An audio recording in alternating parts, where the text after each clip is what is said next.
Muitas vezes, na nossa caminhada com Deus, sentimos-nos frustrados. Oramos, lemos a Bíblia, esforçamo-nos, mas parece que nada acontece. Sentimos que o nosso crescimento espiritual é lento, quase invisível. E perguntamos-nos: Senhor, estás realmente a operar em mim? Mas e se o verdadeiro crescimento não for barulhento nem imediato? E se Deus operar em nós da mesma forma que opera em toda a natureza, de forma silenciosa, constante e poderosa? No livro Parábolas de Jesus, baseado em Marcos capítulo 4, versículos 26 a 29, Ellen G. White revela que a parábola da semente que cresce é a chave para a nossa paz. Ela escreve que, tal como na natureza, na graça também não pode haver vida sem crescimento. A planta, diz ela, precisa crescer ou morrer. Neste estudo, do canal Escritos Proféticos, vamos mergulhar nesta poderosa parábola para desvendar o mistério do desenvolvimento da vida. Vamos aprender a trocar a ansiedade pela fé e a confiar na obra maravilhosa e silenciosa que Deus, neste exato momento, está a realizar no nosso coração. Após contar a parábola do semeador, Cristo percebeu que muitos ainda estavam confusos, à espera de um reino terrestre. Para os ajudar, ele usou outra ilustração, uma que mudaria para sempre a sua perspectiva sobre o reino de Deus. Ele disse: O reino de Deus é assim como se um homem lançasse semente à terra, e dormisse e se levantasse de noite ou de dia, e a semente brotasse e crescesse, não sabendo ele como. Porque a terra por si mesma frutifica, primeiro a erva, depois a espiga e por último o grão cheio na espiga. E quando já o fruto se mostra, mete-lhe logo a foice, porque está chegada a ceifa. Com esta simples história, Jesus estava a ensinar uma verdade profunda. O seu propósito era desviar-lhes os pensamentos da esperança de um reino terrestre para a obra da graça divina no coração. Mas quem são as personagens desta história? Ellen G. White esclarece: o semeador da semente representa aqueles que trabalham em lugar de Cristo, ou seja, os seus servos, nós. A semente, por sua vez, revela que Deus opera na natureza. Ela contém um princípio germinativo, princípio que Deus mesmo implantou. É a sua palavra viva.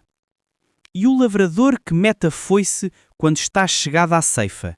Ellen White afirma que não pode ser outro senão Cristo. É Ele que, no último grande dia, recolherá a ceifa da terra.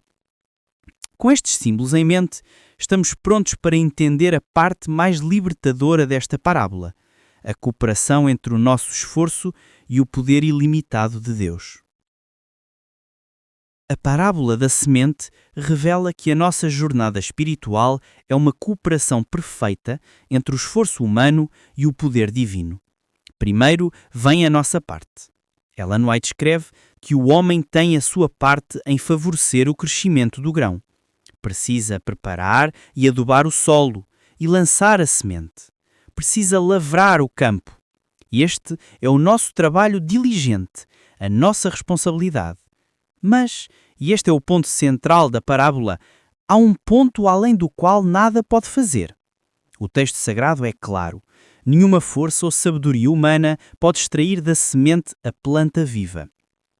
O semeador pode trabalhar até ao limite das suas forças, mas depois precisa depender daquele que ligou o semear e o colher pelos maravilhosos elos da sua própria onipotência. A obra do semeador é, portanto, uma obra de fé. Lançamos a semente, muitas vezes sem compreender o mistério da germinação e do crescimento, mas confiando que Deus fará a sua parte. Porque a vida que o Criador implantou, somente Ele pode despertar. Assim como no campo, assim é no nosso coração. Podemos e devemos ler a Bíblia, orar, partilhar a verdade, mas não podemos converter a nossa própria alma. Ellen White afirma: somente pelo Espírito Divino será a palavra viva e poderosa para renovar o caráter para a vida eterna. Isto leva-nos a uma pergunta essencial. Será que estamos a tentar fazer a parte que só pertence a Deus? Tentamos forçar o nosso crescimento ou o crescimento de outros, gerando ansiedade e frustração? Ou aprendemos a fazer a nossa parte com fé e a descansar, sabendo que o poder que transforma vem do alto? Uma vez que entregamos a nossa vida a Deus e confiamos no seu poder, um processo maravilhoso começa. Cristo descreve-o em 3 fases. Primeiro, a erva, depois a espiga e, por último, o grão cheio na espiga. Ellen White afirma que o desenvolvimento da planta é uma bela figura do crescimento cristão. Muitas vezes, este crescimento não é algo que sentimos de forma dramática. Pelo contrário, como o seu crescimento é silencioso e imperceptível, mas constante, assim é o desenvolvimento da vida cristã. Não desanime se não ver mudanças radicais da noite para o dia. Na economia divina não pode haver vida sem crescimento. A planta, diz ela, precisa crescer ou morrer. E este crescimento é contínuo. Isto leva-nos a um dos conceitos mais importantes da vida cristã, a santificação. Ellen White define-a de forma simples e profunda. A santificação é obra de uma vida. Não é um evento, mas um processo. Em cada fase da nossa jornada, a nossa vida pode ser perfeita, mas haverá sempre um progresso contínuo se o propósito de Deus se cumprir em nós. E como podemos participar ativamente neste processo? Da mesma forma que a planta, o texto inspirado diz-nos: como a planta enraiza-se no solo, devemos também enraizar-nos profundamente em Cristo. E como a planta recebe o sol, o orvalho e a chuva, também devemos abrir o coração ao Espírito Santo. É através desta comunhão constante, enraizados nele e abertos ao seu Espírito, que somos nutridos e transformados, dia após dia. Depois de compreendermos como Deus opera silenciosamente para nos fazer crescer, chegamos à pergunta mais importante: para quê? Qual é o objetivo de todo este processo?